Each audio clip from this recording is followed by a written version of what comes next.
أعوذ بالله من الشيطان الرجيم. بسم الله الرحمن الرحيم. الحمد لله رب العالمين، والصلاة والسلام على نبينا وإمامنا وقدوتنا وقرة عيوننا محمد وعلى آله وأصحابه أجمعين. اللهم لا سهل إلا ما جعلته سهلا وأنت تجعل الحزن إذا شئت سهلا. رب يسر ولا تعسر، رب تمم بالخير. رب اشرح لي صدري ويسر لي أمري واحلل عقدة من لساني يفقه قولي. اللهم علمنا ما ينفعنا وانفعنا بما علمتنا وزدنا علما وعملا وتقا وإخلاصا يا رب العالمين. أما بعد، السلام عليكم ورحمة الله وبركاته. Алла Тағала бүгінгі тұтқан оразаларыңызды, дұға тілек құлшылықтарыңызды қабыл етсін. Алла Тағала мынау сіздермен жиынымызды, бас қосуымызды пайғамбарымыз саллаллаху алейхи уассаламның хадисінде сипатталған мәжілістерден, бас қосулардан етсін. Пайғамбарымыз саллаллаху алейхи уассалам өзінің хадисінде қайсы бір жамағат, қайсы бір қауым жиналып, бас қосып, Алланы зікір етсе, Алланы ұлықтаса, Алланың дінін үйренсе, ол жерге тыныштық түседі деді. Яғни Алла Тағала ол жерге тыныштық түсіреді. Ол жиындағы адамдардың жүректеріне тыныштық түсіреді. Және ол мәжілісті періштелер қоршап алады. Сондай-ақ Алла Тағала өзінің құзырындағы періштелерге сол мәжілісті айтып мақтанады дейді. Яғни осындай жиындарды Алла Тағала өзінің періштелеріне айтып мақтанады. Қараңдаршы, құлдарым жиналып мені ұлықтап жатыр, мені зікір етіп жатыр, мені еске алып жатыр. Сендер куә болыңдар, мен олардың күнәсін кешірдім дейді. Сонда бір періште Алла Тағала арасында ниеті, мақсаты әлгі мәжіліс болмаған, жай ғана өтіп бара жатып, кіре салған, мысалы бағанағы мынау мешіт жолымда екен, осы жерден мешіттен намаз оқып кете салайын деп кіре салып, сонымен ары қарай жиынға қатыса салған адам. Періштелер араларында сондайлар да бар ғой, ниеті, мақсаты сол мәжіліс болмаған, жай ғана жолы түсіп, отыра салған, кіре салған адам бар ғой деген кезде Алла Тағала «Хум қаумун ла яшқа бихим жалисухум», олар сондай қауым, олар сондай жамағат, олармен бірге болғандар да бақытты болады. Мен сол жамағаттың құрметіне, шарапатына оның да күнәсін кешірдім дейді. Яғни осындай бас қосулар, жиындар Алла Тағаланың кешіріміне қол жеткізуге, Алла Тағаланың бізді жарылқауына қол жеткізуге, және періштелердің бізді қоршап алуына, жүректерімізге тыныштықтың түсуіне себеп болады екен. Және сондай-ақ пайғамбарымыз саллаллаху алейхи уассалам өзінің хадисінде «Инна лиллахи малаикатан сайяхин ялтамисуна хилақа зикр». Жер бетінде Алла Тағаланың сондай жаратып қойған періштелері бар екен, жер бетін кезіп жүріп, осындай зікір мәжілістеріне, білім мәжілістеріне қатысады екен, соны іздеп жүріп қатысады екен. Пайғамбарымыз саллаллаху алейхи уассалам өзінің хадисінде «Иза марартум би риядил джаннати фартау». Егер жәннаттың бақшасының жанынан өтетін болсаң, сол бақшаға кіріп, суын ішіп, жемісін жеп, сол бақшаның ләззатын сезін, сол бақшамен ләззаттан дейді. Сонда сахабалар «Уама хилаку зикри я Расулаллах». Ва Алланың елшісі зікір мәжіліс бағанағы «Уама риядул джаннати я Расулаллах». Ва Алланың елшісі жәннаттың бақшасы дегеніңіз не дейді? Пайғамбарымыз саллаллаху айтып жатыр ғой, жәннаттың бақшасының жанынан өтсең, сол бақшаға кіріп, суынан ішіп, жемісінен жеп, ләззаттан деді. Енді сахабалар сұрап жатыр, ол қандай жәннаттың бақшасы? Жәннаттың бақшасы деп нені мақсат етіп жатырсыз деді. Сонда пайғамбарымыз саллаллаху алейхи уассалам хилаку зикр деді. Ол Алланы еске алу, Алланы ұлықтау, Алланың дінін үйрену мәжілістері деді. Яғни осындай жиындар, мәжілістер Бұлар Алла тағаланың періштелері іздеп жүретін. Пайғамбарымыз саллаллаху алейхи уассалам егер жанынан өтсеңдер кіріңдер, кірмей кетіп қалмаңдар деген жаннаттың бақшасы деген атау алған отырыстар, мәжілістер. Бұл сондай берекелі мәжіліс. Пайғамбарымыз саллаллаху алейхи уассалам бұл мәжілісті риядул жанна, жаннаттың бақшасы деді. Жаннаттың бақшасы. Енді білесіздер, жаннатқа кірген адамның Алла тағала жүрегінен қорқынышты, уайымды, қайғыны алып тастайды. Құранда Алла тағала жаннаттықтар жайында не дейді? Ла хауфун алейхим ва ла хум яхзанун. Оларға қорқыныш жоқ және оларға қайғы жоқ дейді. Яғни олар болашағы үшін қорқып, алаңдап қайғырмайды және өткені үшін қайғырмайды. Болашағы үшін алаңдап қорықпайды деді. Алла тағала жаннаттықтардың жүрегінен сол нәрсені алып тастайды. Олардың жүрегіне Алла тағала тыныштық беріп қояды. Енді осындай мәжілістерге қатысты да Пайғамбарымыз саллаллаху алейхи вассалам не деп жатыр? Қайсы бір жамағат, қауым жиналып Алла тағаланы ұлықтаса, Алланың дінін үйренсе, ол жерге тыныштық түседі деді. Яғни Алла тағала сол мәжіліске қатысқандардың жүрегіне тыныштық береді. Сол үшін де Пайғамбарымыз саллаллаху алейхи вассалам бұндай мәжілістерді риядул жанна, жаннаттың бақшасы деп жатыр. Білесіздер, умраға барған кезде әрбір Пайғамбарымыз саллаллаху алейхи вассаламды сүйетін мұсылман адам Мәдинаға барған кезде раудаға кіріп намаз оқуға тырысады. Рауда ол Пайғамбарымыздың бөлмесі мен минбарының арасындағы орын. Пайғамбарымыз саллаллаху алейхи вассалам сол орын жайында не деді? Раудатун мин риядил жанна, жаннаттың бір бақшасы деді. Жаннаттың бір бақшасы деді. Яғни сіз сол жерге барып намаз оқыған кезде жаннатта намаз оқып тұрғандай боласыз. Енді сондай мүмкіндікті Алла тағала әрбір адамға өзінің елінде, өзінің ауылында, өзінің мекенінде беріп жатыр. Егер сен сол Пайғамбарымыз саллаллаху алейхи уассаламның мешітіне барып, раудаға кіріп намаз оқыған адам сияқты, сен де жаннаттың бір бақшасында болғың келсе, онда қай жерге бар деп жатыр? Ол хилақу зикр, Алланы зікір ету мәжілістері, Алланы ұлықтау мәжілістері, яғни осындай жиындар, басқосулар. Енді бұндай жер жаннаттың бір бақшасы болса, сіз жаннатқа кіргендей болсаңыз, онда жаннаттықтардың жүрегінен Алла тағала қорқынышты, қайғыны алып тастайды дедік. Сол үшін де бағана хадисте олардың жүректеріне Алла тағала тыныштық түсіреді деп жатыр. Яғни олардың жүректерінде алаңдаушылық болмайды, жүректерінде қорқу болмайды, жүректерінде осы қазіргі заманның үлкен проблемасы, қазіргі әрбір адамда алаңдаушылық бар. Өміріне, рызқына, отбасына алаңдаушылық, наразылық, көңілі толмау деген сияқты нәрселер бар. Алла тағала өзін ұлықтаған, осындай білім мәжілістерін іздеген адамның жүрегінен сондай проблемаларды алып тастайды.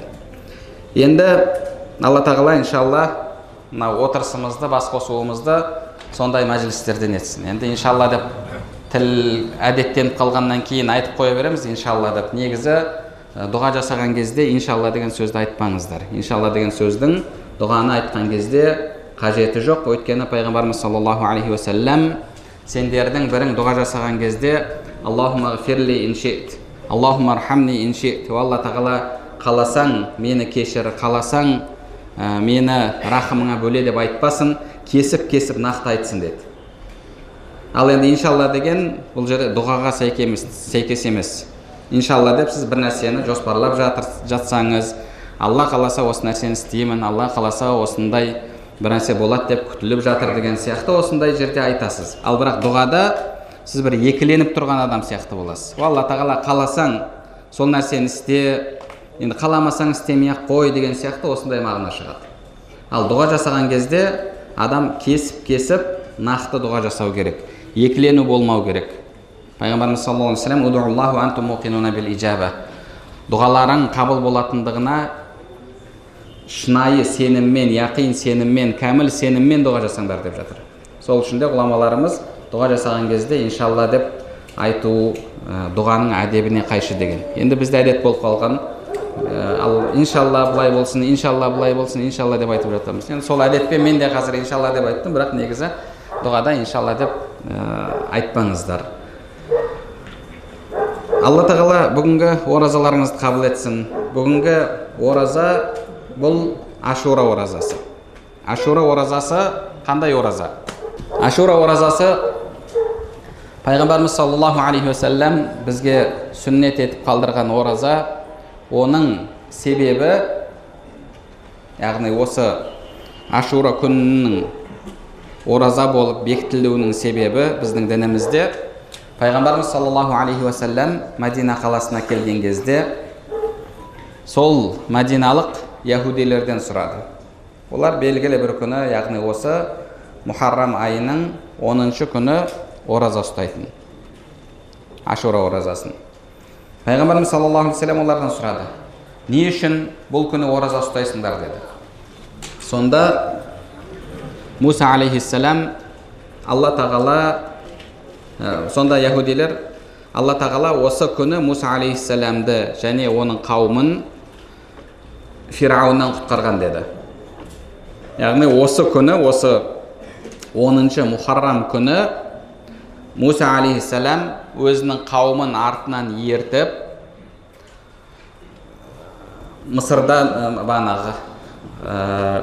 Мысырдағы, енді Мысыр үлкен ел ғой қазір, сол қаладан шықты.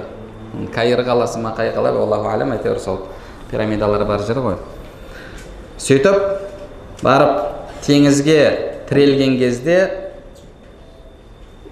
Алла тағала Муса алейхиссаламға теңізді ұр деді. Муса алейхиссалам аса таяғымен теңізді ұрды.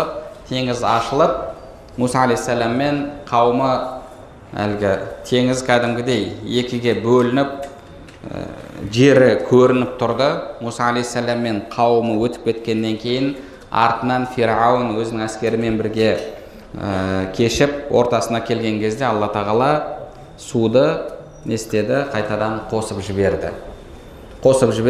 Сонымен Алла тағала Муса алейхиссаламды, оның қауымын Фирауыннан, оның әскерінен құтқарды. Міне Муса алейхиссаламның және қауымының Фирауынның азабынан құтылуының себебіне яһудилер ораза ұстайды екен. Пайғамбарымыз саллаллаху алейхи уассалам оны естіген кезде нахну ахаққу би Муса, біз Мусаға жақынбыз, біз Мусаны осы Алла тағаланың берген, Муса алейхиссаламға берілген нығметке шүкіршілік етуге лайығырақпыз деп осы күнді бізге ораза етіп қалдырды, Ашура күнін. Бірақ тура яһудилерге ұқсап қалмасын деп Пайғамбарымыз саллаллаху алейхи уассалам бір күн қосып ораза ұстаңдар деді. Яғни 9-ы және 10-ы ұстайсыз. Егер 9 ұстай алмасаңыз, онда 10-ы, 11-і осылайша 2 күн ораза ұстайсыз. Бұл Ашура оразасы. Мухаррамның 10-шы күні ұсталатын ораза. Оның сүннет болып бекітілуінің себебі, бұл күні Алла тағала Муса алейхиссаламды, оның қауымын Фирауыннан, оның әскерінен құтқарған. Былайша айтқанда, Алла тағала оларға тәуелсіздік алып берді. Яғни біздің тілмен айтқанда, қазіргі заманауи тілмен, терминмен айтқанда, Алла тағала оларды бір диктатор патшаның зұлымдығынан, соның билігінен құтқарып, Алла тағала оларға тәуелсіздік сыйлады, тәуелсіздік алып берді. Алла тағала оларға дінін ұлықтауға, дінін үйренуге мүмкіндік берді. Олар ма урикум илля ма ара, мен сендерге тек қана өзім дұрыс деп білген нәрсені ұстануға рұқсат беремін, одан басқасына рұқсат бермеймін деп тіпті адамдардың жүрегіне иелік еткісі келген Фирауыннан Алла тағала Мусаны және оның қауымын құтқарды. Сол күннің шүкіршілігіне біз ораза ұстаймыз. Демек, бұл күннің бекітілуінің себебі Алла тағала Муса алейхиссаламға және оның қауымына өзіне құлшылық етуге, өзінің дінін үйренуге мүмкіндік берді. Альхамдулилля, Алла тағала біздің халқымызға да, елімізге де сол мүмкіндікті берді. Бізде сол Фирауын сияқты бір басқару жүйесінен құтылдық, альхамдулилля. 70 жыл дінді қудалады, діндарларды қудалады, намаз оқығандарды қудалады. Жалпы бұл Фирауын деген тек қана бір адам емес, Фирауын деген бұл ойлау жүйесі. Фирауын деген бұл ойлау жүйесі, басқару жүйесі. Фирауын ол адамдарға мен сенген нәрсеге ғана сенесіңдер, мен дұрыс деп білген нәрсеге ғана ересіңдер, одан басқасына ермейсіңдер деп, сондай адамдардың жүрегіне де үкім жүргізгісі келген. Яғни қандай құдайға сенесің, кімге құлшылық жасайсың, оны мен шешем, сен шешпейсің деген сондай басшы еді. Алла тағала одан құтқарды. Сөйтіп Муса алейхиссаламға, оның қауымына тыныштық берді, оларға өзінің жақсылығын берді. Өзі Құранда қарап отыратын болсақ, Алла тағаланың адамға беретін ең үлкен нығметтерінің бірі, иман нығметінен кейінгі, бұл осы тыныш өмір және қарынның тоқтығы екен. Алла тағала ол жайында Құрайш сүресінде барлығымыз білетін айтады. Құрайш қауымына өзінің берген нығметін айтқан кезде, «Аллази ат'амахум мин жу' ва аманахум мин хауф». Алла тағала оларды қорқыныштан сақтады және оларды Алла тағала тойындырды дейді. Яғни бұл Алла тағаланың беретін үлкен нығмет екен. Және Алла тағала тағы бір аятта айтады: "Ва дарабаллаху масалан қарияттан канат аминатан мутмаинна, я'тиха ризқуха рагадан мин кулли макан." Алла тағала бір елдің, қауымның мысалын береді дейді. Канат аминатан мутмаинна, олар амандықта, тыныштықта, рахатта өмір сүріп жатыр еді. Я'тиха ризқуха рагадан мин кулли макан. Алланың рызқы оларға жан-жақтан келіп жатқан еді. Факафарат би ан'умилlah. Олар Алла тағаланың сол нығметтеріне күпірлік етті, шүкіршілік еткен жоқ. Фаазақаха Аллаху либасал жу'i вал хауфи бима кану яснаун. Алла тағала сол күпірліктер үшін, яғни нығметті бағаламағандығы үшін, нығметке шүкіршілік етпегендігі үшін Алла тағала олардан әлгі нығметті алып қойды. Ол қандай нығмет? Алла тағала не деді? Канат амината мутмаинна. Олар сондай амандықта, жан тыныштығында өмір сүріп жатыр еді деді. Я'тиха ризқуха рагадан мин кулли макан. Алланың рызқы оларға жан-жақтан келіп жатқан еді деді. Яғни тыныш өмір, жан тыныштығы және Алланың рызқы жан-жақтан келіп жатыр еді. Тоқтық және тыныштық. Тоқтық және тыныштық. Сондай жағдайда, жақсы жағдайда өмір сүріп жатыр еді деді. Негізі дін қай жерде тарайды? Дін тоқтық болған жерде, тыныштық болған жерде тарайды. Пайғамбарымыз саллаллаху алейхи уассаламның өмір баянын қарасақ, Пайғамбарымыз саллаллаху алейхи уассаламның сирасында мұсылмандардың санының қатты көбейген уақыты ол Сулхул Худайбиядан кейін екен. Пайғамбарымыз саллаллаху алейхи уассалам мүшриктермен 10 жыл соғыспаймыз деп келісім шарт түзеді ғой. Умра жасауға барады, бірақ умра жасауға мүшриктер мүмкіндік бермей, сонымен Худайбия деген жерде Пайғамбарымыз саллаллаху алейхи уассалам ихрамын шешіп және мүшриктермен келісімге келеді. Сол келісімде арада 10 жыл соғыс болмайды деген келісім еді. Бірақ кейбір келісімдегі егер біреу мұсылман болып Мәдинаға келсе, сендер оны бізге кері қайтарасыңдар. Егер біреу Мәдинадан кәпір болып Меккеге келетін болса, біз қайтармаймыз деген сияқты шарттары болды. Оны көрген сахабалар түсінбеді. Я Расулалла, біз қалай уступкаға кетеміз деп. Пайғамбар саллаллаху алейхи уассалам қоя бер деп сол келісім шартқа қол қойды. Және сол жердегі ең басты пункт бұл 10 жыл соғыс болмайды деген пункт еді. Алла тағала сол оқиғадан кейін «Инна фатахна лака фатхан мубина». Біз саған ұлы жеңіс бердік деген аят түсірді. Сахабалар түсінбеді, бұл қалай?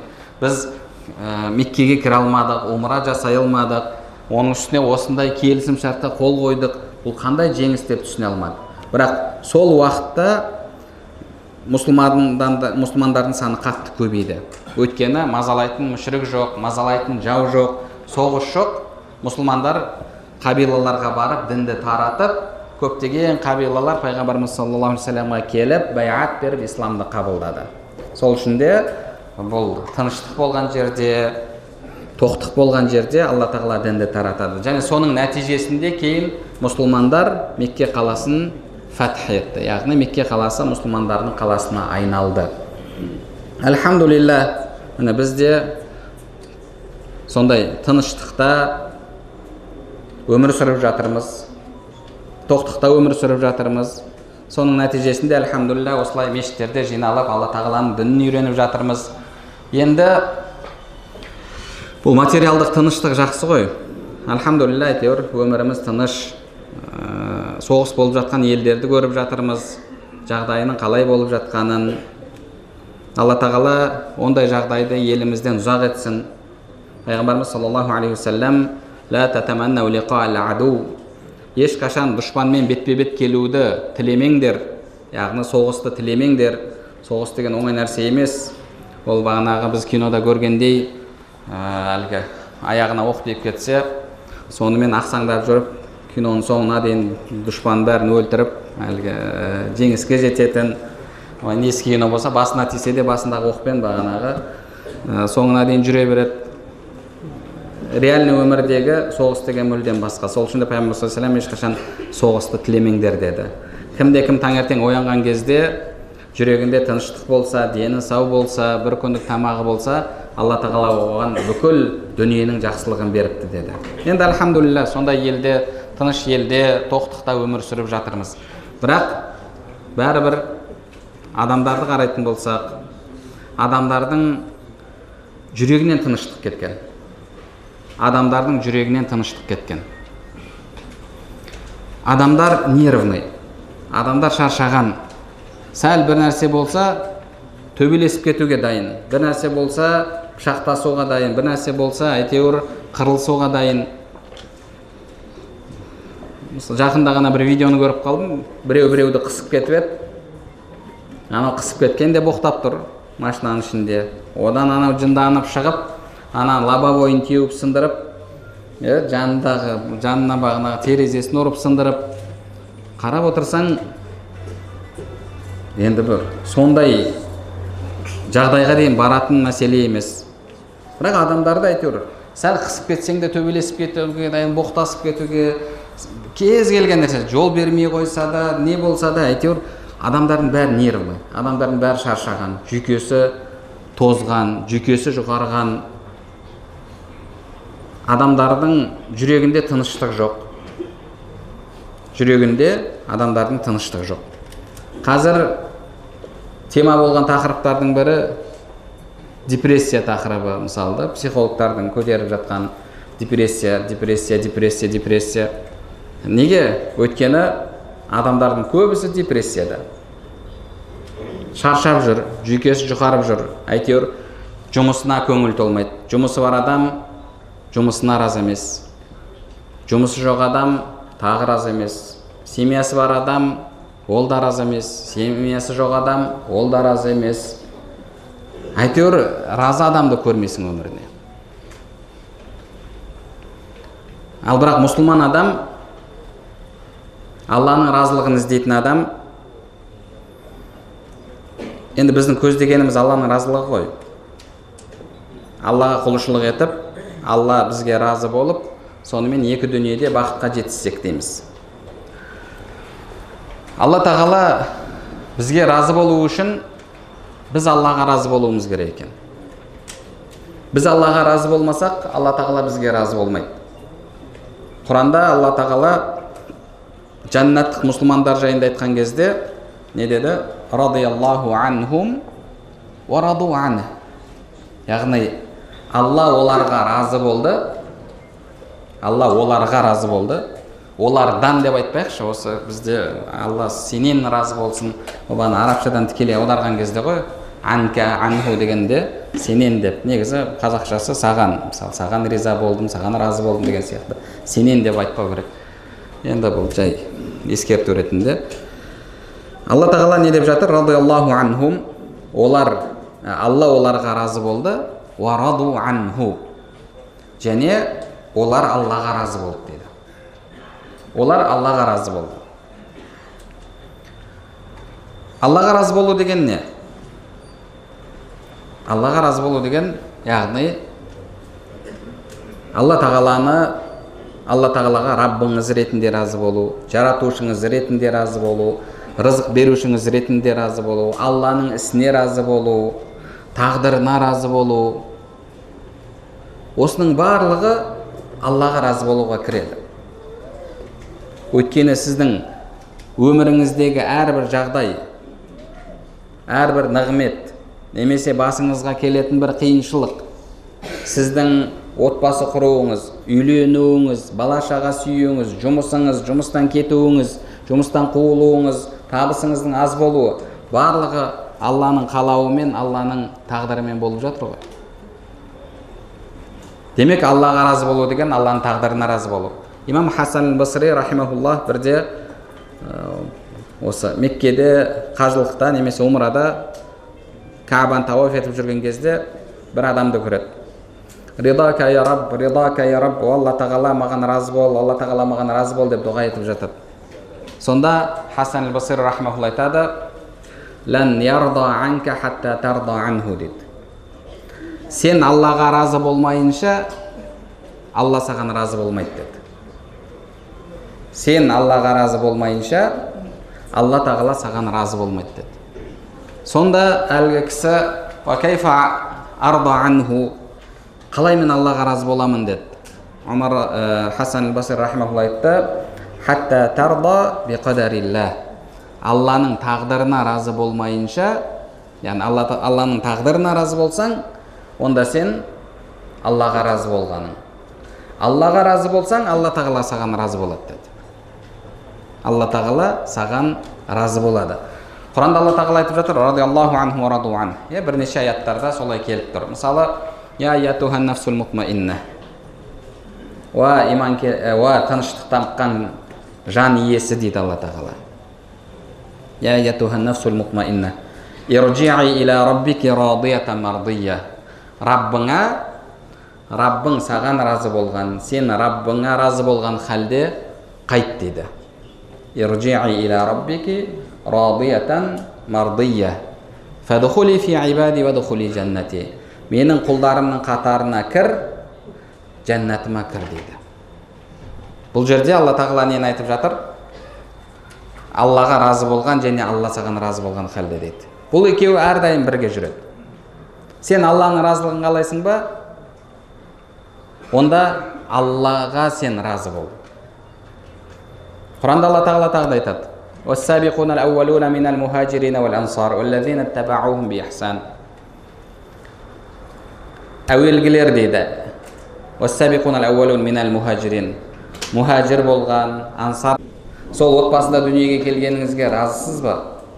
Сіз әйеліңізге, бала шағаңызға разысыз ба? Соларды Алла тағала сізге рызық етіп берді ғой. Сізге нығмет етіп берді. Сіз оған разысыз ба? Қараңыз жүрегіңізге. Егер разы болсаңыз, онда сіз Аллаға разысыз. Егер разы болмасаңыз, онда сіз Аллаға разы емессіз. Ал Аллаға сіз разы болмасаңыз, Алла тағала сізге разы болмайды. Пайғамбарымыз саллаллаху алейхи ва саллям, имам Муслим рахимахуллах риуаят еткен хадисте: "Зақа та'мал иман ман қала радиту биллахи рабба ва бил ислами дина ва би Мухаммадин саллаллаху алейхи ва саллам набия ва расула". Кімде кім: "Ва Алла, Раббым ретінде саған разы болдым. Ва Мухаммад саллаллаху алейхи ва саллам, пайғамбарым ретінде саған разы болдым. Исламға дінім ретінде разы болдым" десе, ол адам иманның ләззатын сезінеді дейді. Ол адам иманның ләззатын сезінеді. Яғни, сіз Алла тағалаға разы болуыңыз керек. Алла тағалаға разы болуыңыз керек.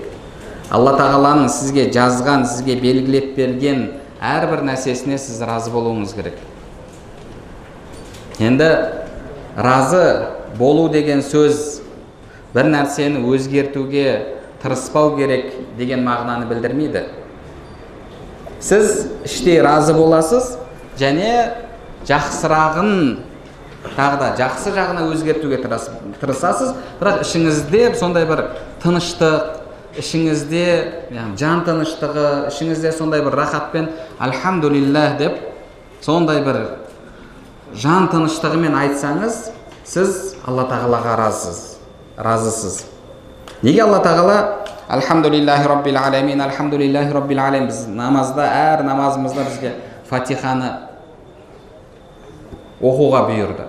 Фатиха сүресі немен басталады? Альхамдулиллахи раббил аламин, Аллаға мақтау болсын. Хамд деген сөздің араб тіліндегі мағынасы шүкіршілік болсын деген мағынаны білдіреді.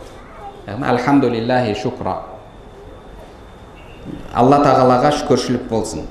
Шүкіршілік деген сөз не? Яғни сіздің жүрегіңізде разылық бар, сіздің жүрегіңізде шүкіршілік бар. Алла тағала сізге осыны әрдайым айтуды бұйырып жатыр. Не үшін айтуды бұйырып жатыр? Сіз оны айта берген сайын, ол сіздің жүрегіңізге бекітіледі. Жүрегіңізге бекітіледі. Қазіргі заманауи тілдегі не дейді? Қазір түпсана дейтін бе еді? Иә, сол. Түпсанаңызға сол нәрсе жақсылап орнығады. Сіз оны әр намазыңызда айтасыз. Жаназа намазынан басқа әр намазда сіз Фатиха сүресін оқисыз. Ол жерде альхамдулиллахи раббил аламин, Алла тағала саған мақтау болсын, саған шүкіршілік болсын, мен саған разымын, сенің бергеніңе разымын, сенің рызқыңа разымын, жазған тағдырыңа разымын деген мағынаны білдіреді. Ихдина сиратал мустақим, Алла тағала бізді тура жолға баста. Бізді тура жолға баста дегенді біз тек қана бағанағы дінде тура жолға баста деген мағынада түсінеміз. Негізінде бұл жерде сол Аллаға разы болу деген, бағанағы разылық деген нәрсенің астына тағы да кіретін пункттары бар. Яғни сен Аллаға разысың. Аллаға разылық деген не деген сөз? Аллаға разылық деген, яғни сенде Алланың саған рызық жеткізетіндігіне толық сенім бар. Сен ісіңді Аллаға тапсырғансың. Сен Алла тағалаға тәуекел етесің. Тағдырға иман келтірген адам, рызқын Алла тағаланың жазып қойғанын білетін адам, соған сенетін адам Алла тағалаға тәуекел етеді ғой. Оның Аллаға деген сенімі кәміл, сенімі яқин, ол ісін Аллаға тапсырған. Яғни сіз ісіңізді Аллаға тапсырған кезде, Алла тағала, мен ісімді саған тапсырдым, сен хайырлысын маған нәсіп ет, хайырлысына мені бағытта, хайырлысына маған жол көрсет деп Алла тағалаға дұға етесіз. Бұл жерде мәселе тек қана бағанағы құлшылықта немесе сол дінде тура жолға баста деген мағына дейміз. Бұл жерде тәслим, яғни Аллаға ісіңізді тапсыру деген нәрсе жатыр. Сіз Алла тағалаға ісіңізді тапсырасыз. Алла тағала, яғни бұл Алла тағаланың ісіне разы болу, Аллаға разы болу, ісіңізді Аллаға тапсыру деген сөз. Бұл сіз истихара намазын оқисыз ғой. Мысалы бір нәрсенің жақсы немесе жаман екенін білмей тұрған кезде, қайсысы хайырлы білмей тұрған кезде, таңдау жасай алмай тұрған кезде не істейсіз? Истихара намазын оқисыз. Истихара намазының мағынасы не? Истихара намазының мағынасы, дұғасы айтып тұрғандай, Аллахумма инни астахирука би'илмика ва астақдирука биқудратика ва ас'алука мин фадлика ал-азим фа иннака та'лам ва ла а'лам ва тақдир ва ла ақдир ва анта алламул ғуюб.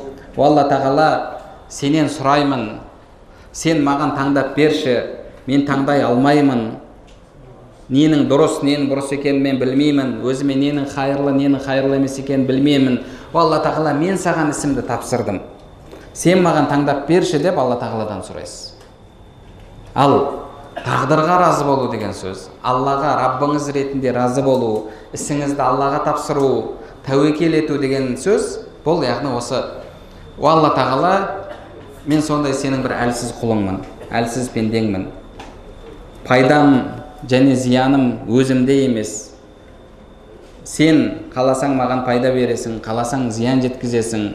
Ла хаула ва ла қуата илля биллах. Алла тағала, менде ешқандай күш-қуат жоқ, күш-қуаттың барлығы сенде, маған таңдап берші, маған таңдау жасап берші, мені жақсылыққа өзің басташы деп ісіңізді Аллаға тапсырасыз.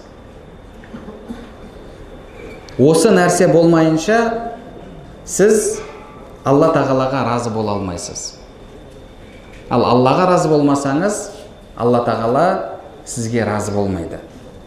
Яғни Аллаға разы болу деген сөз Алла тағаланың сізге қатысты әрбір ісіне разы болу. Мысалы, түріңе разы емессің. Сен Алланың ісіне разы емессің. Өйткені түрді саған кім берді? Алла тағала берді. Бойыңа разы емессің. Ішіңде бір, Құдай, неге мені ондай қылып жараттың? Бағанағы, Құдай, мені неге көріксіз етіп жараттың?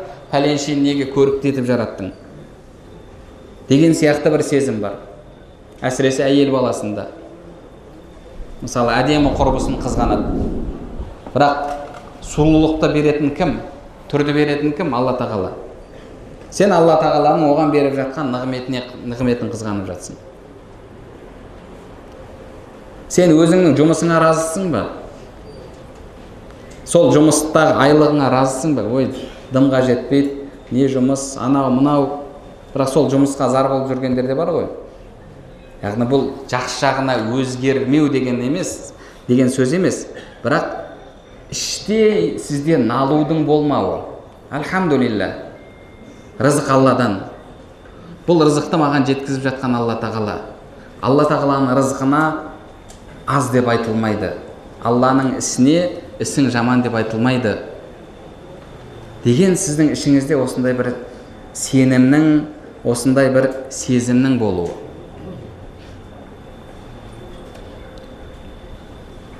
Енді жүрегіңізде сондай Алланың ісіне разылық болу үшін, Алла тағаланың ісіне сізде Алла тағаланың ісін қабылдау үшін ең бірінші кезекте Алла тағаланы көп зікір етуіңіз керек.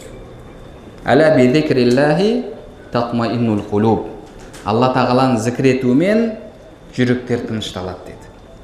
Бағана басында айттық қой, зікір мәжілістері ол жәннаттың бақшасы. Алла тағаланы сіз көп зікір ете берсеңіз, күнде мысалы радиту биллахи рабба, Пайғамбар саллаллаху алейхи ва саллям үйреткен дұға ғой. Күнде таңертең, кешке радиту биллахи рабба, радиту биллахи рабба, радиту биллахи рабба, кешке айтасыз, таңертең айтасыз, кешке айтасыз, таңертең айтасыз. Күнде Алла тағала мен саған разымын, мен саған разымын, саған разымын деп айта берсеңіз, сіздің жүрегіңізде Алла тағалаға деген разылық пайда болады. Ол зікірдің әсері болады жүрегіңізге. Алла тағаланы зікір етумен сіздің жүрегіңіз тынышталады, жүрегіңіз рахат табады. Яғни жүрегіңіз рахат табады деген сөз, сіз ісіңізді Алла тағалаға тапсырасыз. Сіз рызқыңыз үшін алаңдамайсыз. Сіз болашағыңыз үшін алаңдамайсыз. Сіз жұмысыңыз үшін алаңдамайсыз. Жүрегіңізде сондай бір рахат болады, жүрегіңізде тыныштық болады. Ол немен болады? Алла тағаланы зікір етумен болады. Алла тағаланы зікір етумен болады.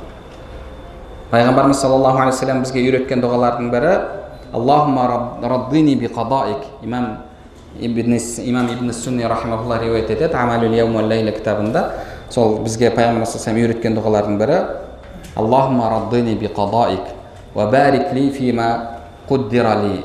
Алла тағала тағдырыңа мені разы ет.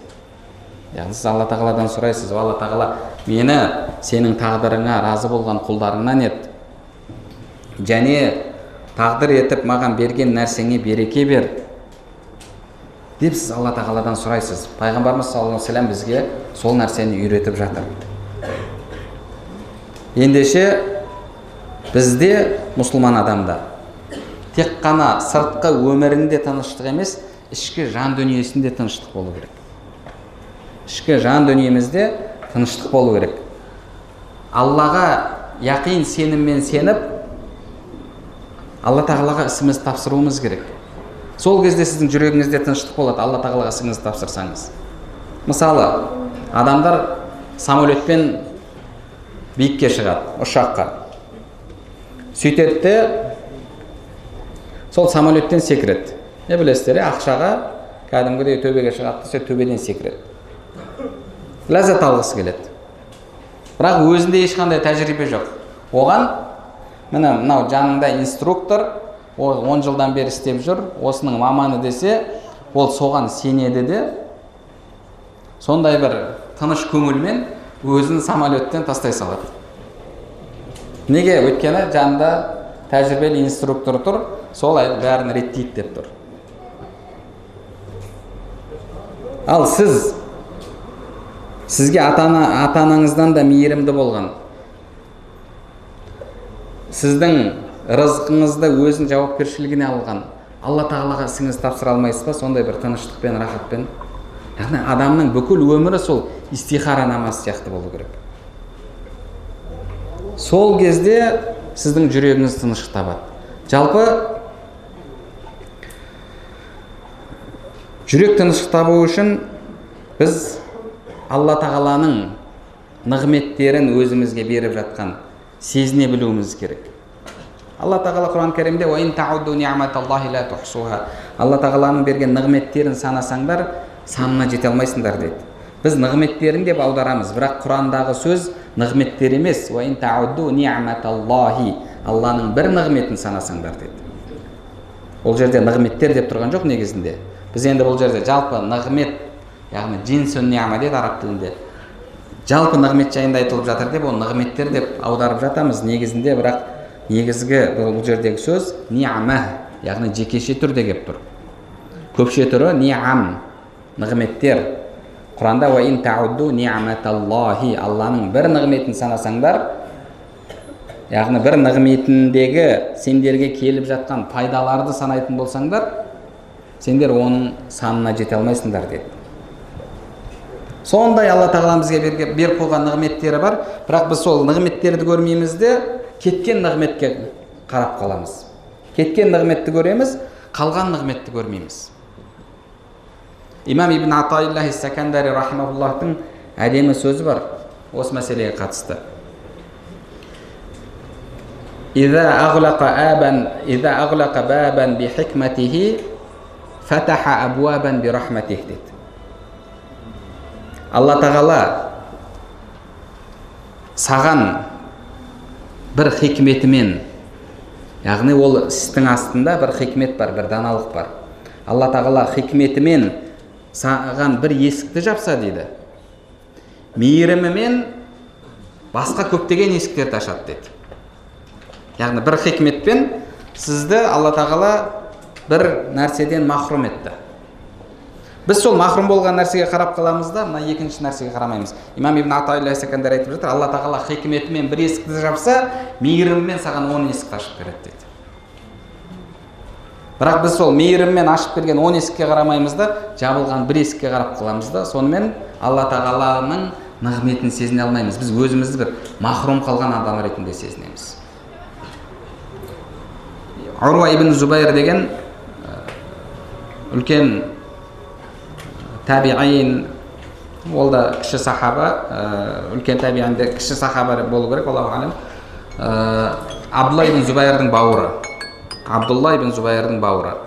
Абдулла ибн Зубайр білесіздер, Асма бинт Абу Бакрдың, Абу Бакр радиаллаху анху немересі. Бұл Зубайрда немересі, Урва радиаллаху анху. Сол кісінің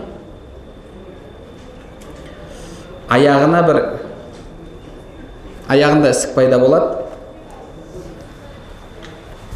Сөйтіп ісік табанында пайда болып, жоғары қарай көтеріліп келе жатады. Дәрігерлер көріп айтады, мынаны қазір біз шауып тастамасақ, аяғыңды кесіп тастамасақ, онда сенің бүкіл денеңе өтіп кетеді дейді. Сөйтіп жақсы деп тізесінен аяғын шауып тастайды. Бір аяғын кесіп тастайды.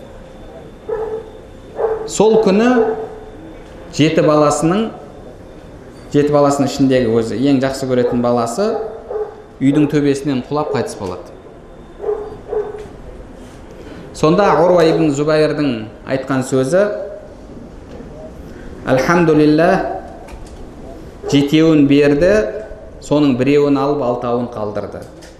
Альхамдулилlah, Алла тағала маған, яғни конечность дейді ғой, мынау екі қол, екі аяқ. Төртеуін беріп еді, соның үшеуін қалдырды да біреуін алды дейді. Ол кісі бұл сөзімен бізге нені үйретіп жатыр? Сен кеткен нәрсеге қарама, қалған нәрсеге қара деді. Сол кезде сенің жүрегіңде тыныштық болады. Сол кезде сенің жүрегіңде тыныштық болады. Сол кезде сен Алла тағаланың саған берген тағдырына разы боласың. Үйленіп алады, әйеліне разы емес. Үйінде ырың-жырың, Үйіне барса, сол ырың-жырыңды көбейтеді, тағы да тоқал алам деп, одан бетер оны әңгіме қыла береді, одан бетер үйдің берекесі кетеді. Қалай сен үйіңде береке болады, егер сен Алла тағаланың саған бергеніне разы болмасаң, так анаған үйлене салуым керек еді, анау дұрыс еді, бекер мынаны не қылдым. Мысалы, жүрегіңде сенде наразылық бар. Ал Алла тағала саған берекесін беру үшін сенде жүрегіңде разылық болу керек. Күнімен телефондан әркімді қарап отырасың, инстаграмнан. Харам нәрселерді қарап отырасың. Одан кейін үйіңе келгенде қалай береке болады? Қалай үйіңе келгенде береке болады? Сен көзіңді сақтамасаң, өзіңді харамнан сақтамасаң, харамнан тыймасаң, көшеге шығасың, неше түрлі қыздарға қарайсың, сөйтіп үйіңе келесің, әйелің проблема шығарады. Ал сахабалардың айтқан сөзі бар емес пе? Мен Алла тағаланың алдында күнә істеп қойғанымды әйелімнің мінезінен және бағанағы атымның есегімнің тоңқығанынан білем де. Бұл бүкіл әлемдегі сен төңірегіңдегі адамдардың саған қарым-қатынасы, бұл Алла мен сенің араңдағы қарым-қатынастың орысша айтқанда отражениесі. Ол тек сол ғана. Сен Алламен қарым-қатынасың дұрыста, Алла тағала адамдармен қарым-қатынасын дұрыстап береді. Әйелімен қарым-қатынасын дұрыстап береді. Бала-шағаңмен қарым-қатынасын дұрыстап береді. Ата-анаңмен қарым-қатынасын дұрыстап береді. Адамдармен қарым-қатынасын дұрыстап береді. Неге? Өйткені сен Алламен қарым-қатынасын дұрыстасаң, Алла тағала саған разы болады, сен жақсы көреді.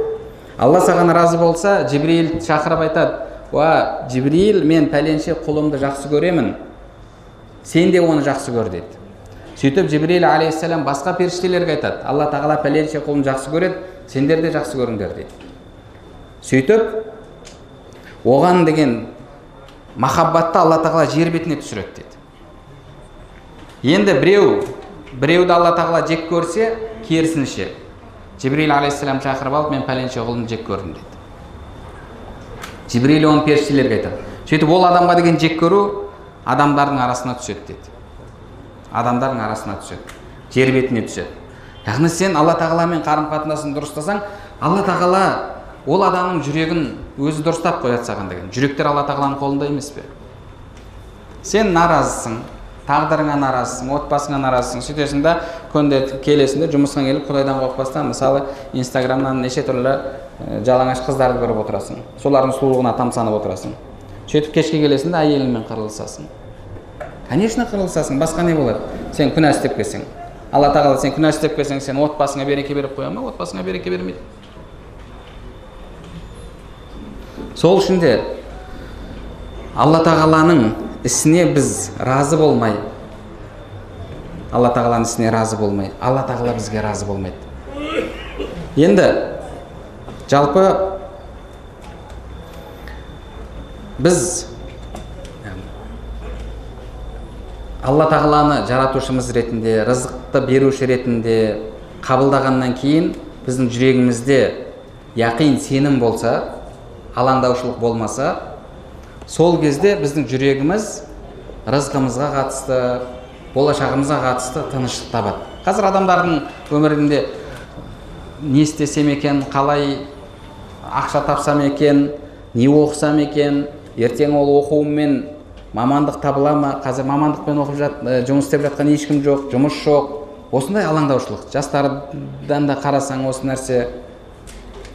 Ал негізінде адамның жүрегінде егер яқин болатын болса, яғни яқин деген Алла тағалаға тәуекел етіп, Алла тағалаға толықтай сеніп ісіңізді тапсыру. Өзі Құранда Алла тағала осы яқин жайында әл-айлмул яқин дейді, айнул яқин және әл-хаққул яқин деп үш түрлі сөзді келтіреді. Білесіздер, әл-хакумут такасуру хатта зуртумул мақабир, калла сауфа та'аламун, thumma калла сауфа та'аламун, калла лау та'аламуна айлмал яқин дейді. Ла тарауннал жахим, thumma ла тарауннаха айнал яқин. Және одан кейін басқа Уақиа сүресінде ва иннаху ла хаққул яқин дейді. Яғни үш түрлі яқинді келтіреді. Біріншісі Бұл әл-илмул яқин. Екіншісі айнул яқин, үшіншісі хаққул яқин. Илмул яқин дегеніміз не? Илмул яқин дегеніміз, яғни ешқандай күмән болмаған білім. Мысалы, сізде қазір Европа деген материктің бар екендігіне күмән бар ма? Мысалы, бір Германия деген елдің бар екендігіне күмән бар ма? Жоқ, сізде илмул яқин бар. Енді соны барып сіз зиярат етсеңіз, немесе соны видеодан көрсеңіз, адамдар сізге суретін көрсетсе, барып келгендер, сізде не пайда болады? Айнул яқин пайда болады. Айын деген, яғни көз деген сөз. Яғни сіз көрдіңіз. Енді барып со жақта сіз өмір сүріп, басыңыздан сол тәжірибе өтетін болса, ол не болады? Сізде әл-хаққул яқин пайда болады. Қараңыз, Муса алейхиссалам. Тур тауында бірінші мәрте Алла тағаламен сөйлескен кезде Алла тағала не деді? Қолыңдағы асат аяғыңды жерге таста деді. Муса алейхиссалам жерге тастады. Ол жыланға айналды. Алла тағала айтады: "Уалла мудбира ва лам юаққиб" деді. Муса алейхиссалам жайында бұрылды да қашты дейді, артына қараған жоқ деді. Неге? Өйткені бірінші мәрте болып тұр. Бірінші мәрте болып тұр, жүрегінде қорқыныш. Қорқыныш болғанда, енді бұл жерде кәдімгі үлкен қорқыныш болып, сөйтіп қашып кетті. Одан кейін Фирауынға барды. Фирауын сиқыршылар шақырды. Сөйтіп сиқыршылар келіп өздерінің өнерін көрсетті.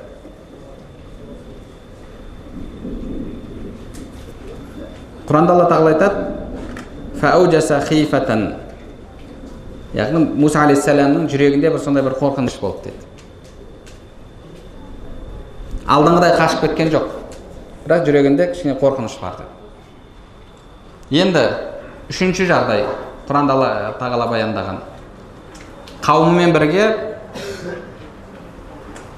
Мысырдан шығып Фирауыннан қашып келе жатыр. Алдынан теңіз шықты. Артында Фирауын әскерімен қуып келе жатыр. Сонда қауымы не деді? "Инна ла мудракун" деді. Құранда Алла тағала айтады: "Біз құрыдық" деп айтты. Біз құрыдық, болды. Құрдымға кеттік, құрған жеріміз осы, өлдік, біттік деді. Сонда Муса алейхиссалам не деді?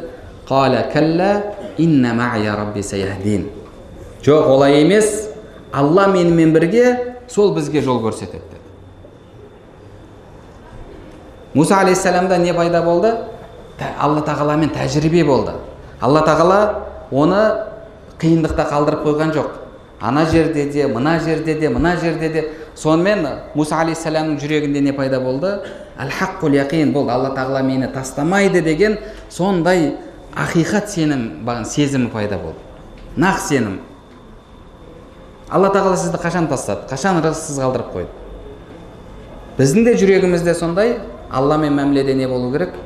Әл-хаққул яқин деген сондай бір сезім болу керек. Сол кезде сіз Аллаға разы боласыз.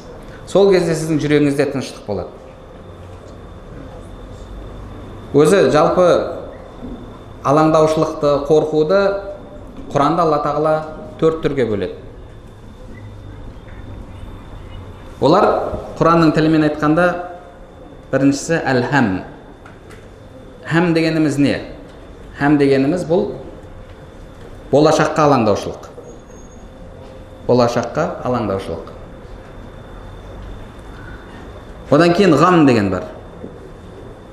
Ғам деген бұл осы болып жатқан жағдайға байланысты қорқу, алаңдаушылық. Және хузн деген бар. Қайғыру, ол өткен шаққа байланысты. Өткен шаққа байланысты.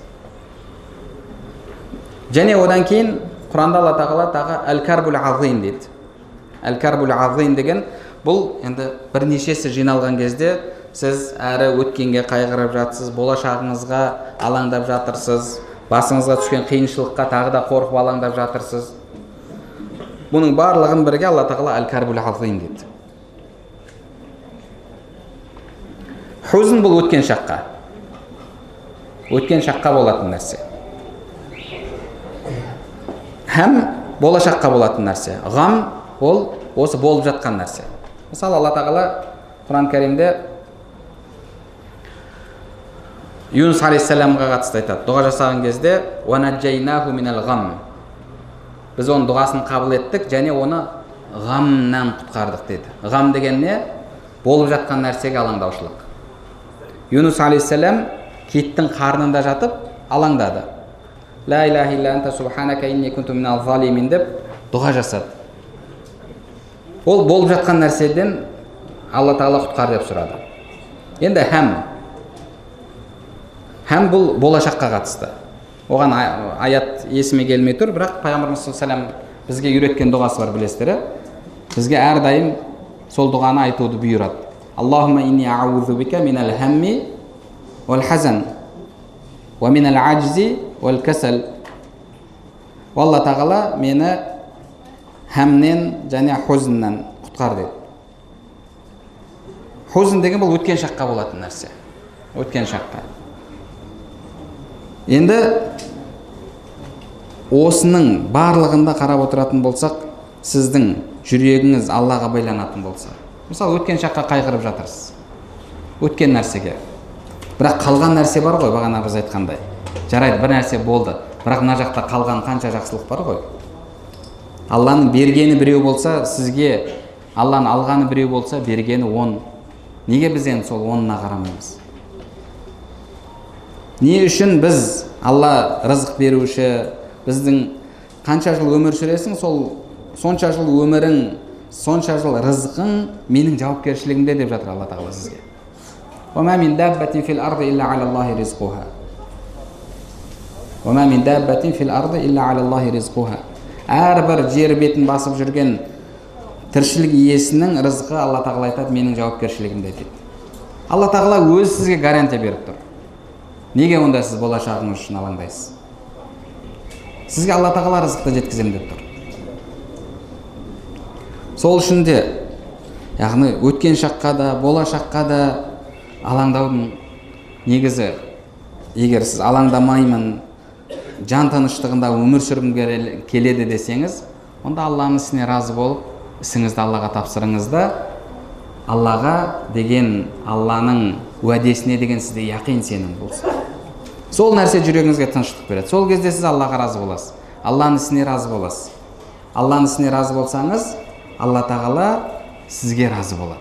Аллаға деген, Аллаға разылық деген сезімді күшейтуге тырысайық. Алла Тағала иншалла сол кезде өмірімізге тыныштық береді. Егер сіз бұл дүниеде Аллаға разы болып, сондай тыныш жүрекпен өмір сүре алмасаңыз,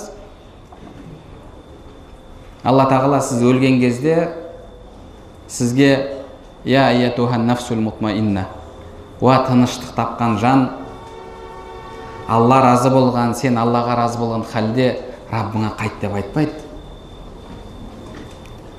Ал бұл шақыру деген, ойлап қараңызшы, қандай керемет шақыру. Сіздің жаныңыз тәніңізден шықты. Алла Тағала сізге айтады, «О, тыныштық тапқан жан» дейді. Аллаға разы болған, Алланың ісіне разы болған, Аллаға сенімі кәміл болған, болашағы үшін алаңдамаған, ісін Аллаға тапсырған, солайша тыныштық тауып өмір сүрген жан. Сен Аллаға разы болдың, Алла саған разы болды. Енді сондай халде Раббыңа қайт, құлдарымның қатарына кір, жәннатқа кір деп сізге айтпаса. Неге? Өйткені сіздің жүрегіңізде ол тыныштық болған жоқ. Жүрегіңізде Аллаға деген разылық болған жоқ.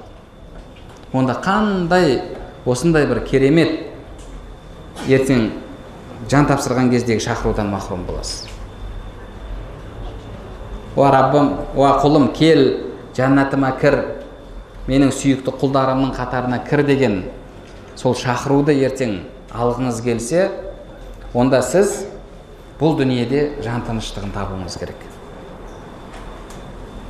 Жан тыныштығын табуыңыз керек. Сол кезде иншалла сіз тыныштық тапқан жан, орныққан жан деген атаққа ие боласыз. Сол кезде сіз Алла тағаланың ісіне разы боласыз. Сол кезде Алла тағала сізге разы болады. Алла тағала баршамызға сондай яқин, сенімді нәсіп етсін. Алла тағала ертең уақыт сағаты келіп жан тапсырған кезде сол керемет сүйіншілеуді, керемет шақыруды естетін құлдардан етсін баршамызды. Алла тағала баршамызға пайдалы білім нәсіп етсін, білімдерімізге амал етуімізді және сол амалдарымыздың қабыл болуын нәсіп етсін. Субханакаллахумма бихамдик, ашхаду ан ла илаха илля ант, астағфирук ва атубу илейк. Баршаңызға Алла разы болсын.